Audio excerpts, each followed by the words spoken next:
My heart is crying, crying. Lonely teardrops. My pillow never dries. I really wish you'd come home with me. You're so cute. And I'm really good in bed, too, believe me. No? Okay. When your life is on the rocks, and you can't remember how it got there, it's time to move on. We're gonna let you go, okay? Okay. What are you gonna do now? I thought I'd move out to Las Vegas. Ben wasn't planning to start a new life, and he wasn't asking for a second chance. But on the road to oblivion, he got lonely. If you'll come to my room for 1 hour, I will give you $500. Sarah thought her life was as it should be, and then she met Ben. Why don't you stay at my place tonight?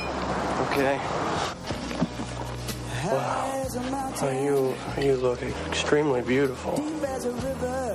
I do. Come rain or come shine. And against all the odds, these two unlucky people fall head over heels.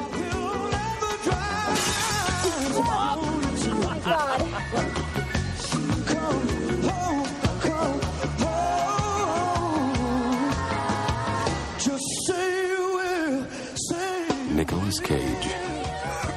Nurse! Elizabeth Shue. So what's it tonight? Another 500 to watch you sleep. It looks like I'm with the right girl. Leaving Las Vegas. Hello and welcome to The Complete Works, an in-depth look into the career and filmography of Nicolas Cage. My name is Mike Smith, and joining me on this journey into the depths of true Cagedom is my friend, co-host, and fellow Cageaholic, Mike DeCriscio. How you doing today, Mike? Good. As always, very excited to talk about a Nicolas Cage movie, especially this one. This is the beginning of peak Nicolas Cage. This is the big one, gentlemen. I'm saying gentlemen to refer to you, I guess. I guess. Gentleman. Sure. Here it is, gentleman. Thanks, Mike. This is the big one. As far as like critical acclaim and awards recognition goes, I feel like this is the Nicolas Cage performance. It is. Right? I mean, so we've reached 1995, and that means we have reached the performance that won Nicolas Cage the Academy Award for Best Actor. His role as Ben Sanderson in the addiction drama Leaving Las Vegas. We did it. We made it, Ma. We top of the world, Ma. Top of the world. We made it. Now we can shut this whole podcast down. We're finally done. Only took 26 episodes to get to the good one. And now we're done. We're going to cut it off before The Rock and before Con Air and before Face Off, before some of the most well-known Nicolas Cage movies of all time. We're just going to call it quits. Yeah, right give now. It up. Before we get into the awards and the decorations, some background. Leaving Las Vegas was based on a novel by John O'Brien, who wrote the story as somewhat autobiographical in nature.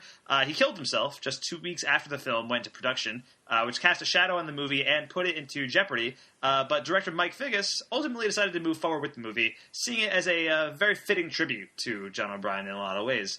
Now, Mike Figgis is an experimental filmmaker. I have not seen anything else he's ever directed. Mike, I don't know if you have or not. No, not from the list I saw when I checked out his Wikipedia. I don't think I recognized anything. All right. I mean, based on what I've seen on Leaving Las Vegas, it does have a lot of experimental tones, but I feel like after reading about some of his other movies, I feel like this may be one of his most mainstream works, which might explain why it was as big of a hit as it was. Right. But it is still pretty unconventional when compared to most mainstream movies, especially at that time. An example of one movie that he directed a movie called Time Code, which is a movie made to experiment with the then new digital technology. That was right when digital filmmaking started happening. Right. And so the way that movie plays out is it shows 4 93-minute continuous takes simultaneously. So it's like a quadrant thing where it's like there's 4 different shots going on you the see whole at time. once, and it's just not long takes for each one, and that's the entire movie. Yeah, that's pretty textbook experimental. Yeah. So this is not like that. But right. It's a little more loose and a little more unconventional than your usual mainstream Oscar-worthy melodrama. Right. You might say. He most recently directed a 2012 thriller called Suspension of Disbelief. Now, Leaving Las Vegas focuses almost entirely on Nicolas Cage's alcoholic Ben Sanderson and Elizabeth Shue's prostitute Sarah. The only other significant role is Julian Sands as Yuri, Sarah's abusive pimp, who disappears about 30 minutes into the movie. Yeah, something like that. Yeah, disappears is one way to say it. Yeah, sure. A spoiler free. Yeah, it's implied that bad things happen to him. Right. Many of the smaller roles in this movie are played by very well-known people, or else actors who would become well-known later on. I don't know if you caught some of those cameos, Mike, but did you? I feel like I probably did, but I don't remember. All right. Good work. This is a great. This podcast is off to a great start. Well, many of these cameos include Richard Lewis. Oh, yes. Yeah, okay. Steven Weber is in this movie. Laurie Metcalf, Arlie Ermy, Xander Berkeley, Mariska Hargitay from Law & Order SVU, Yes. who is a silent hooker in this movie. I think she has a line. She might have one line. One line, maybe. You mostly just see her smoldering across the bar or something. Yep. And Emily Proctor, who, if that name may ring a bell to you, she was the other lead of CSI Miami. Welcome to the CSI Miami cast. Meaning both of Nicolas Cage's movies from 1995 had him share at least one scene opposite a future lead of CSI Miami. And I think that's pretty cool. Speaking as someone who has never watched CSI Miami, I think that's a neat, fun fact. Thanks, Mike. You're This is the whole reason we do the podcast. Yeah, it's for me to imbue you with fun facts that nobody else finds as fun as I do. Yes. And yes, Nicolas Cage won the Oscar for this role. Elizabeth Shue was also nominated for the Oscars for Best Actress, though she lost to Susan Sarandon for Dead Man Walking. And Mike Figgis was nominated for Best Director, which he lost to Mel Gibson for Braveheart. And he was nominated for Best Adapted Screenplay as well, losing to Sense and Sensibility. So Nicolas Cage was the only Oscar-winning element of this movie. For his part, Nicolas Cage beat out Richard Dreyfuss for Mr. Holland's Opus, Anthony Hopkins for Nixon, Massimo Troisi for Il Porcino, The Postman, and Sean Penn for Dead Man Walking. You know Sean Penn, Nicolas Cage's Fast Times at Ridgemont High and Racing with the Moon co-star. That's right, that guy. Yeah, that's got to be rough for Sean Penn. You know? You could say that this was the best of times for Nicolas Cage. Okay. That is, of course, referring to the very first thing we ever reviewed Nicolas Cage in, which Sean Penn was not in. No, I know. But I felt like it's been a while since we've talked about Best of Times, so I just wanted to bring it up. That's right. We should bring up Best of Times every once in a while, just to remind us of where he came from. The humble beginnings that led to this Oscar-worthy performance. Yeah, when you watch Best of Times, because you see the Oscar-worthy Nicolas Cage in the scene where he reenacts Rocky, while grossing out his friend who's eating a sandwich? In that scene, I don't think so. But there was the one scene we did talk about. I remember when he's talking about being drafted to go to Vietnam. Oh, right. The really weird dramatic scene that came out of nowhere? Yep, that one. Yeah, that was a good one. That was okay. Let's get off Best of Times. Back to Leaving Las Vegas. This film was also nominated at the BAFTAs and at the Golden Globes. Cage won another award at the Golden Globes there. And it cleaned up at the Independent Spirit Awards, where it won 3 awards. It won Best Cinematography, it won Best Female Lead for Elizabeth Shue, and it won Best Film. So that's pretty cool. And then watching Nicolas Cage's performance in this movie, I can see why it's so acclaimed. And it almost plays like the apex of everything he had done up to this point. Yeah, I would agree. Yeah. The first couple minutes, because this movie, we said it's sort of experimental, more conventional than it is experimental, but it has weird things. Right. The opening credits don't happen until like 7 or 8 minutes into the movie. Actually, it's 15 minutes into the movie. movie. Is it really 15 minutes? Yeah. Wow. But you were so enthralled by what was happening, it seemed like half the time. I assumed the movie had just begun, so I was like, whatever, this is it. But those first 15 minutes or so, I was a little like, Nicolas, really? This is the one? This is the one? Like, it feels like those first 15 minutes are the, Nicolas Cage at 12 or 11, he is kind of at that point throughout most of the movie. Right. But he sort of plays a drunk guy the way, like, I play my D&D character drunk. Just, like, slur every word and be an idiot, and it's fine. And I was like, that's really the one. But then as the movie, we move on, we get to Las Vegas, and, like, the movie starts, quote unquote. Right. It's way more, Oscar worthy. It's way more subdued and nuanced in his drunkenness and it's mutually assured destruction in the movie. Yeah. I agree with that. I would say, now we're 26 movies into Nicolas Cage's career. He's played all different kinds of roles, but I think he always has this very specific kind of energy about him that can only be described as Nicolas Cage, right? Yeah, absolutely. And there are sequences in this movie, especially in the beginning, that evoke some of his wilder roles, but there is like an undercurrent of sadness surrounding it as the movie goes on. And it kind of makes it not enjoyable in the same way as you are when you're watching, like, Deadfall. Right? Like, Deadfall you watch, and it's kind of hilarious. And it's, like, sort of amazing watching that performance, like, just how insane he gets in that movie. Yeah. Here, he's playing a lot of the same kind of types. He's doing a lot of the same kind of ridiculous stuff going on, but there's an undercurrent of just melancholy under it all.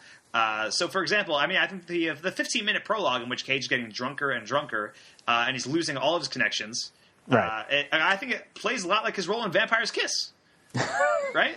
Yes. He taps into that same energy, but it's for a different purpose. And actually, I was reading about his process for this role. To prepare for this role, this is insane.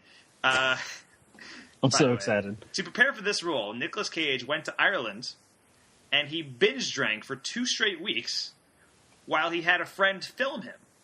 Okay. And then after the binge drinking fortnight, he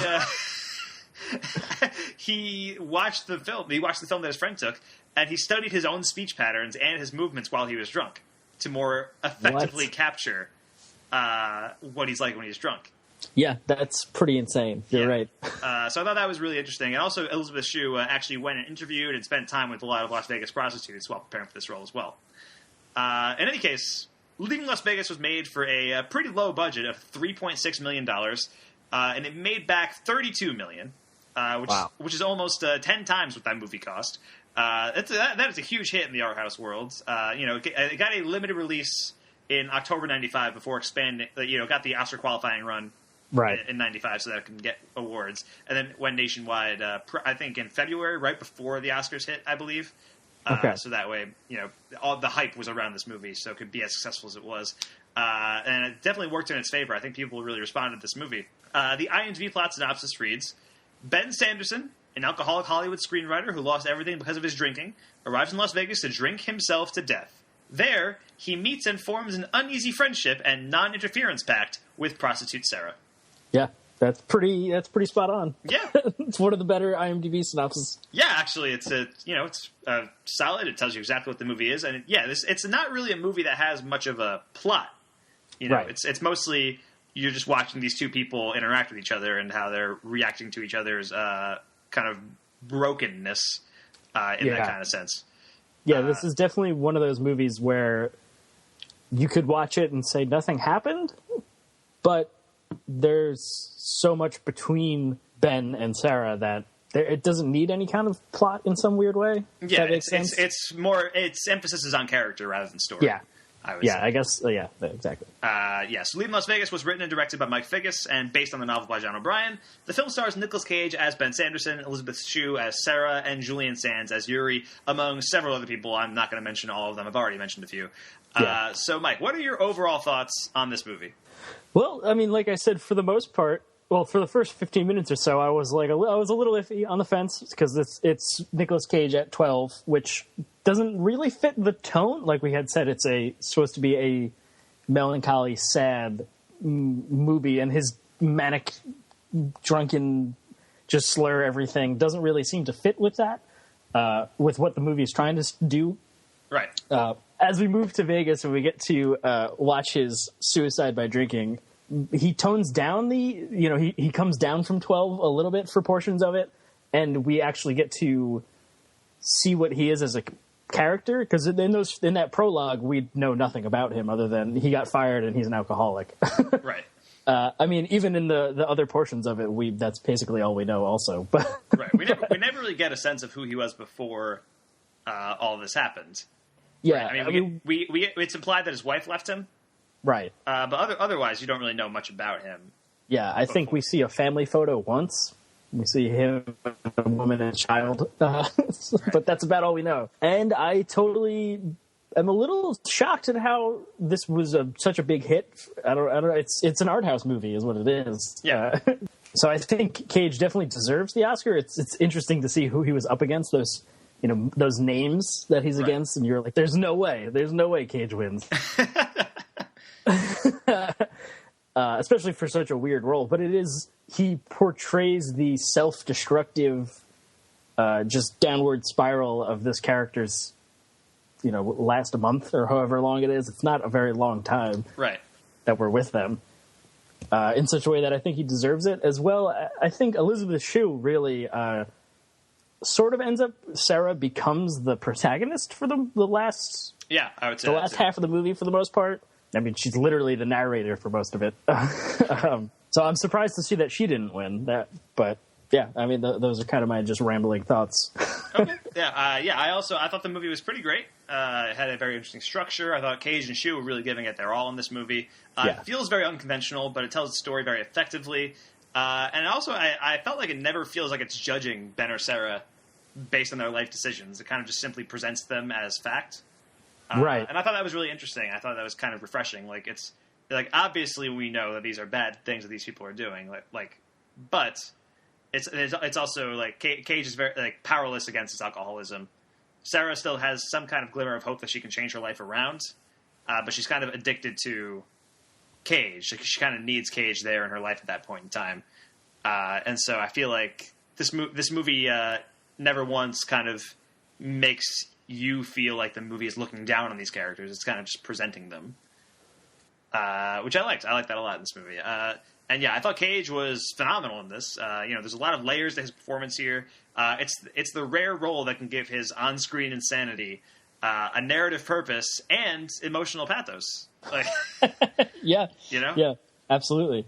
And he always everything about just the way he kind of looks in certain scenes in this movie. He always looks incredibly off and out there. He has this vacant stare in this movie that is kind of just mesmerizing. And he's there's bits in the movie where he's kind of caked in greenish makeup. He always looks like he's sick in some way in this movie. Which he's been on a 2-week drinking binge. Exactly, yeah.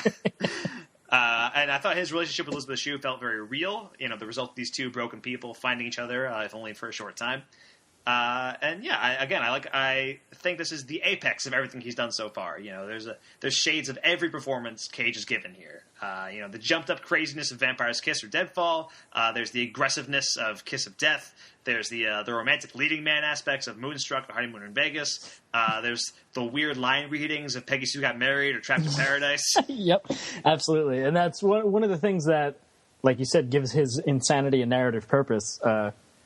That's exactly, he's allowed to get away with so many of those quirks we talk about in this, in the previous episodes of why would he do that? That doesn't make any sense. Right.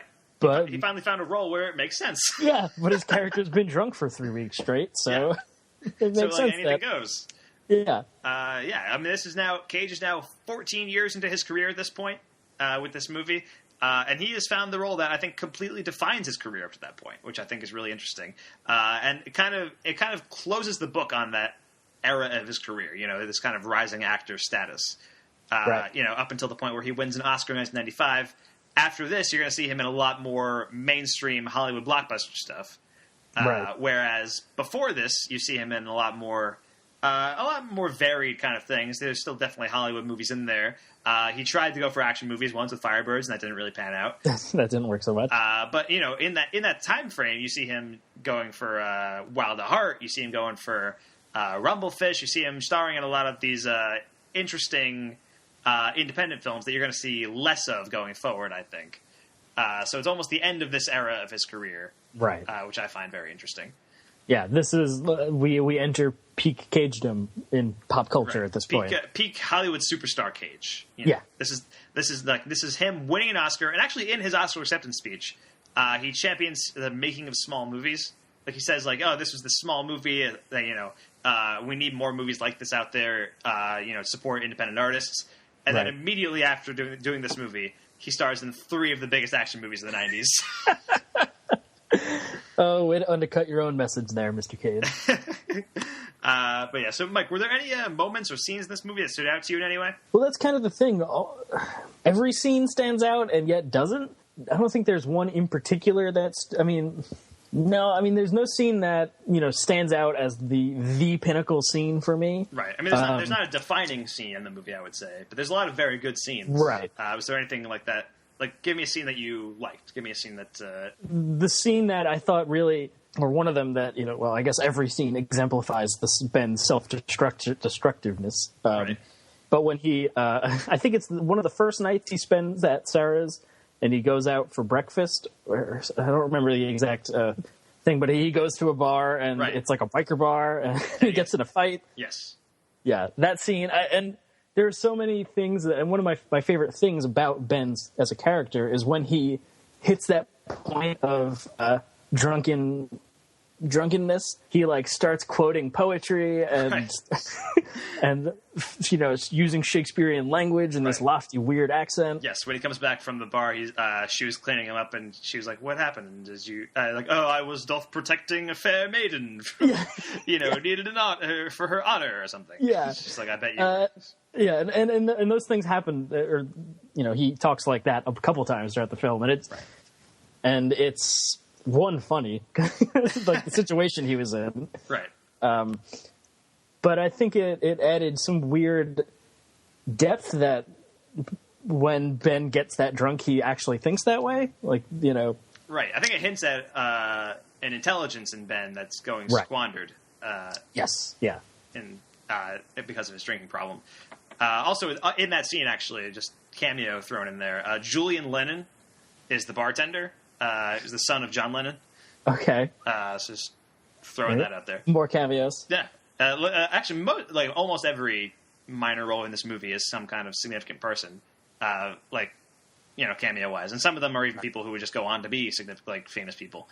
I thought the freak-out scene at the casino was very good. I liked that one a lot.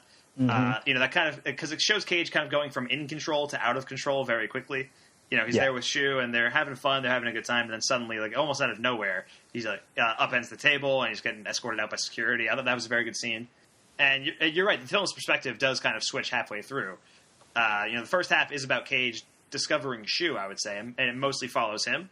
Right. And then the second half is Shu living with Cage and kind of dealing with his alcoholism, and it mostly follows her. Yeah. And I thought that was an effective narrative device, I think. And then throughout the movie, you see Shu talking to the camera like a talking head interview for a documentary about her relationship with Cage. I thought that was an effective narrative device as well. Yeah, that was one of the things that I guess I didn't think of it in those terms, but it's the same thing. I was wondering, is that supposed to be her talking to a therapist of some sort? Is how I took it, but the documentary, it's the same effect. I guess a therapist would be a possible thing. I think that would probably be the most likely thing, but it's never really explained. I think it's just a narrative device. Right, yeah. We never see what is going on on the other side of that. Yeah, that's part of what I think makes this film unconventional from mainstream movies, because most movies won't have a character talking to an unseen being. Right. For most of its runtime. So I thought that was very effective. I think one of the key scenes in the movie is when Cage moves into Sarah's house, and Sarah gets him a couple of housewarming presents, and one of them is a flask. Right. Which I think essentially defines their relationship. I thought that was very effective and very interesting. The scene where Elizabeth Shue gets raped by idiot teenagers. Right. That was brutal. Heartbreaking. Yeah, there's a lot. I think what you said earlier too, that the film doesn't take any moral stance for anything that's going on. Really, we are placed as in a fly on the wall type situation for a lot of what's happening. I think that the relationship between Sarah and Ben, like you said, that she gives the one condition that he has when he agrees to move in is that she never asks him to stop drinking. Right. And they enable each other in the most destructive, beautiful question mark way. Yeah. It's one of those things. It's like you can't. It's like a train wreck. You can't take your eyes. You can't stop watching what's happening. What these characters are allowing themselves to do to themselves. Right. But it does come to the point where Sarah actually asks Cage to go see a doctor at some point. I think her journey to get to that point, like to realize, like this is destructive for him and it's destructive for her, and to try to get him to get help, is interesting to watch her go through that and ultimately reach that point, and then have that backfire on her and kick him out of the house. Yeah, and even in some way, like when they have that conversation and she asks him to go to the doctor, it's like it's heartbreaking in like for both of them. Like yes, obviously we would want Ben to get help, but in the same way, I don't know. It's like you almost want them to work in the way that they are, like in some weird. You kind of hope they don't. Yeah, it's kind of amazing how effectively this love story is told. When you know like how toxic this relationship is. Exactly. like intellectually you realize it, but emotionally you kind of like connect with both of these characters and you want them to succeed almost. But at the same time, like this can't possibly end well under any circumstances. And the ending in which Cage and Shu finally have sex right before he dies is devastating, man. That was brutal. That was like, oh right, art house. That was a very I think devastating is an appropriate scene, or appropriate term. Yeah, I think like it's an interesting movie tone wise, because it is, I think, quietly kind of devastating, but also it's kind of like a black comedy in some ways. Like it's a darkly comedic take on what this is being. I mean, you watch Cage's scenes and like he's doing funny stuff. Like we've seen him do this kind of stuff in different roles and laughing at that stuff. Right. Yeah. So he's not doing that much different than certain other roles he's had, but like at the same time, the context is so much different, and it changes it a little bit. And so it is like there's stuff that you laugh at in this movie as he's like being ridiculous and being cagey and being silly, but at the same time, like you realize how unfunny it all is underneath the funniness. Almost. Yeah. Like you said, the things that we would laugh at that he's doing in any other movie are granted seriousness in this one. Yeah, which is definitely a change of pace and interesting. Yeah. I also think this movie's a very well shot movie. Mike Figgis shot this on 16 millimeter film, which I think gives it like kind of an old timey kind of look, like a little grainier, and it kind of paints Las Vegas as this very seedy place. Which is in stark contrast. Like Las Vegas is a really interesting setting for movies, I think, because it's either always painted as this like magical fantasy world, or this like underground seedy hellhole. There's no in between. There's no in between. Contrast this with the other Las Vegas movie that Nicolas Cage made, Honeymoon in Vegas. Right. Where Las Vegas is this movie with flying Elvises coming out of the sky and like. People dressed in showgirl outfits like wildly, and it just feels like there's two different versions of Las Vegas you're seeing in both these movies, and I think that's the way this movie is shot, I think helps show Las Vegas as this less than reputable place. Right. Yeah, and now that I'm thinking about it, I believe that scene when they I don't know why I just thought of this exactly, but it's not really related to Las Vegas as a setting, but when Sarah's rape, I believe, happens after she throws Ben out of the house, right? Yes, this is he's been thrown out of the house, and it's basically just following Sarah for a while. Yeah, and it's interesting, like we said, they are a destructive couple or toxic couple, yet after she throws him out of the house, she goes on this kind of sort of reckless spiral herself, where she I don't remember exactly what she says, but she's like, "Oh, I normally only date one person at a time," but yet she still allows to go with a group of teenagers, right? And then she ends up being raped, and I can't remember what, but she goes on her own self-destructive spiral. Yes, in his absence, like as if Ben's presence had been allowing her to function in some weird way, and without that, she just doesn't care.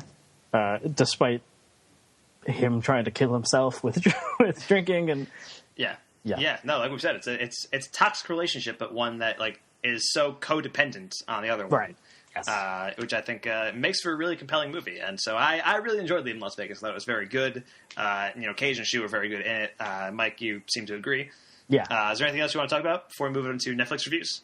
No, I think I just want to say I was not expecting. I didn't know what I was expecting for this movie. But the last 25 episodes of this podcast, it have led me to believe it wouldn't have been this. You know what I mean?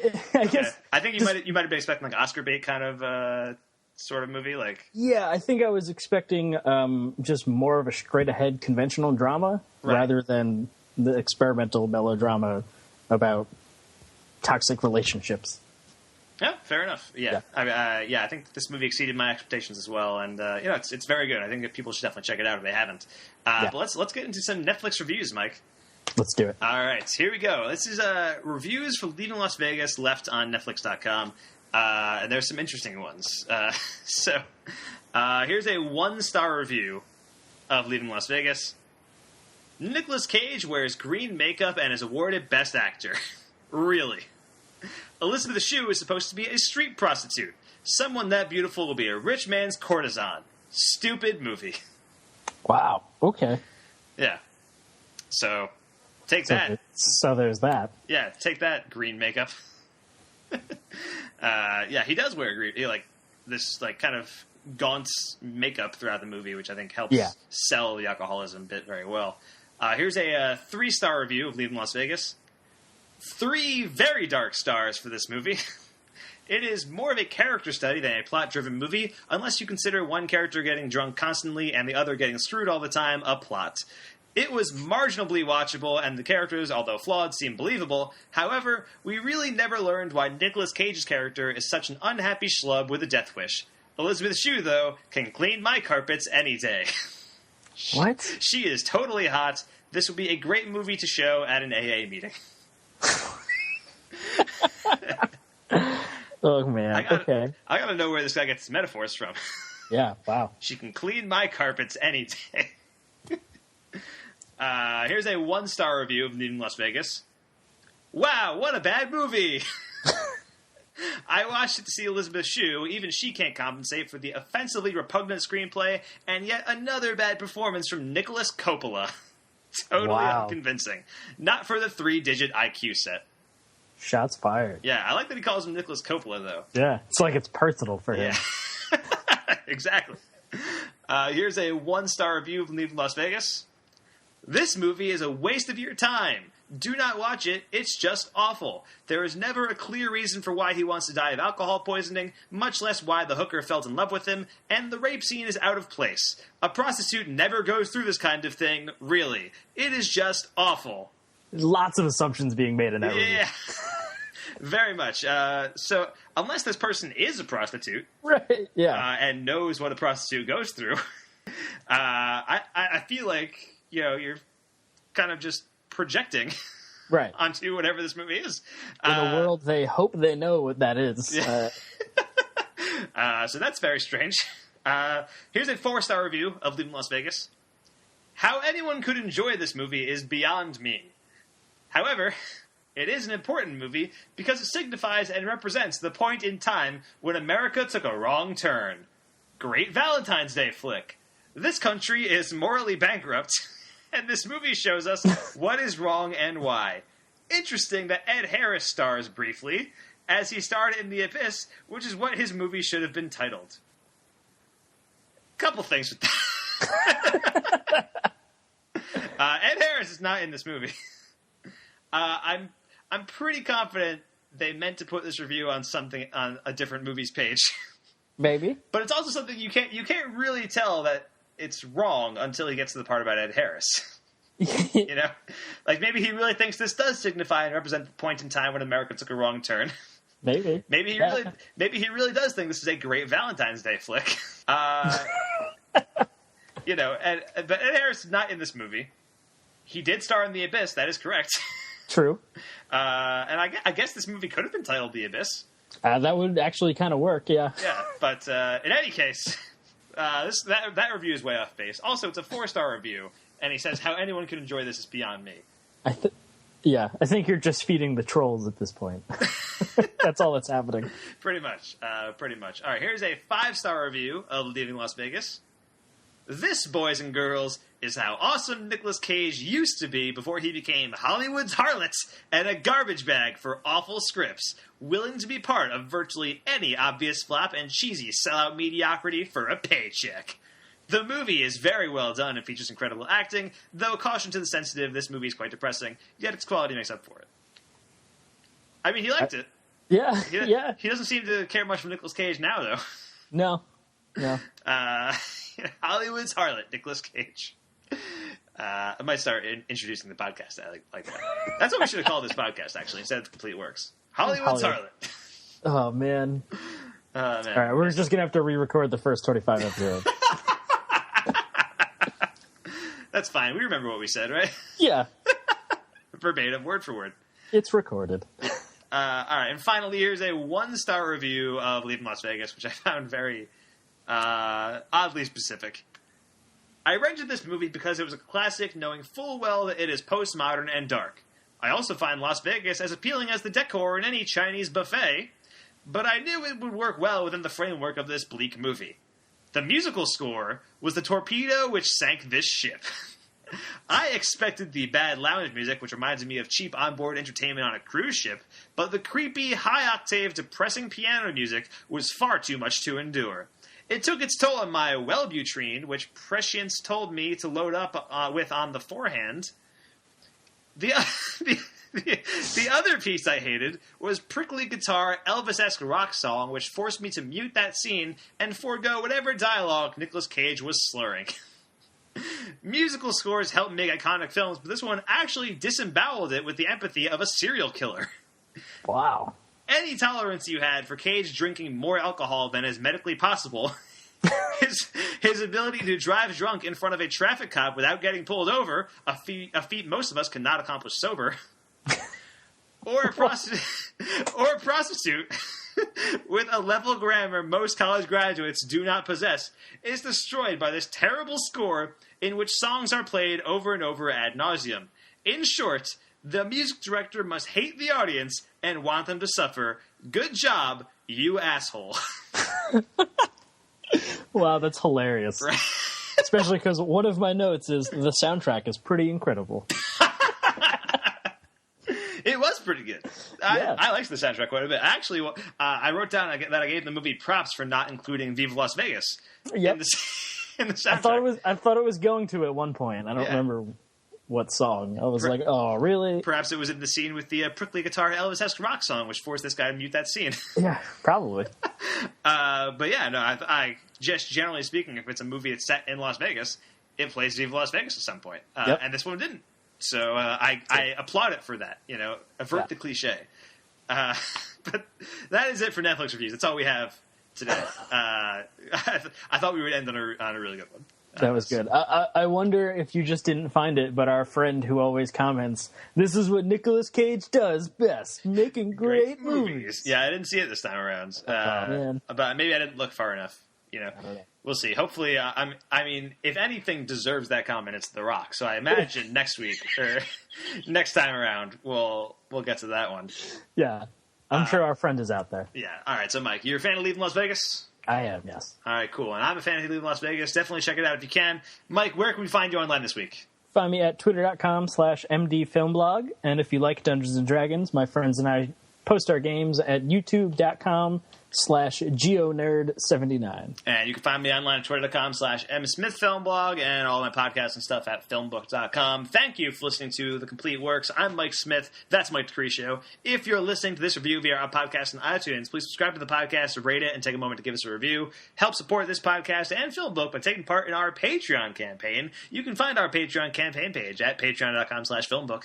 Any feedback, compliments, topic discussions, and even hate mail can be sent directly to podcast@filmbook.com. Please list the podcast you are emailing about in the title of your email, because we produce just so many different podcasts. It's hard to keep track, Mike. We can't possibly keep track of all the podcasts that we have. It's impossible. It's insane the amount of podcasts we have. You have to put it in the subject line so that we can, filter through all the podcast emails that we're getting. We can wade through the sea of emails. Exactly. We would love to hear from you. Join us in 2 weeks when we're kicking off the next phase of Nick Cage's career, action movies. And what better one to start with than with Michael Bay's 1996 masterpiece, The Rock. It's The Complete Works Season 2, Hollywood's Harlot. Pretty much. This is the beginning of Hollywood's Harlot, Nicolas Cage. Yep. Yeah, I'm very excited to talk about The Rock. I think it's going to be. Really my God, it's going to be ridiculous. We've been hyping up The Rock, the Rock Con Air Face Off trilogy for probably a year now. We've been doing this podcast for so long. It is ludicrous that we get to do those 3 movies in a row. Right, like that. That's incredible. That those were the 3 movies in a row that he ended up making right after he won the Oscar. Yep. All right, and you can join us for FilmBook Cast next week, where we're going to be discussing The Magnificent Seven. I'm excited for that one too, Mike. Are you excited for The Magnificent Seven? I am. I'm very pumped for that. Yeah, I've heard pretty solid things. You know, like mixed to good is what I've heard. But I think at the very least, I think it's just going to be fun to watch those actors in that setting, shooting people. Like I guess, yeah. Who doesn't want to see that? I'm excited just to see Denzel Washington and Chris Pratt bounce off each other and occasionally shoot guys. Like I think that'll be a fun time. All right, and here to play us out is Nicolas Cage's acceptance speech as he won the Oscar for Leaving Las Vegas. So thanks so much for listening, guys, and thanks for getting into Cage. Oh boy. $3.5 million budget, some 16 millimeter film stock thrown in, and I'm holding one of these. I have got to thank the members of the Academy for this, for including me in this group of super talents, and for helping me blur the line between art and commerce with this award. I know it's not hip to say it, but I just love acting, and I hope that there will be more encouragement for alternative movies where we can experiment and fast forward into the future of acting. Let me thank the awesome, multi-talented Mike Figgis, my incredible, amazing co-star Elizabeth Shue. I am going to share this award with both of you, and the late John O'Brien, whose spirit moved me so much, Tony Dingman, Annie Stewart, the producers, Annie Stewart, Stuart Regan, everyone at MGM, UA, and Lumiere. I'd like to thank Ed L'Amato, my colleagues, Jerry Harrington, Jeff Levine, Richard Lovett, and everyone in my family, my gorgeous wife, Patricia.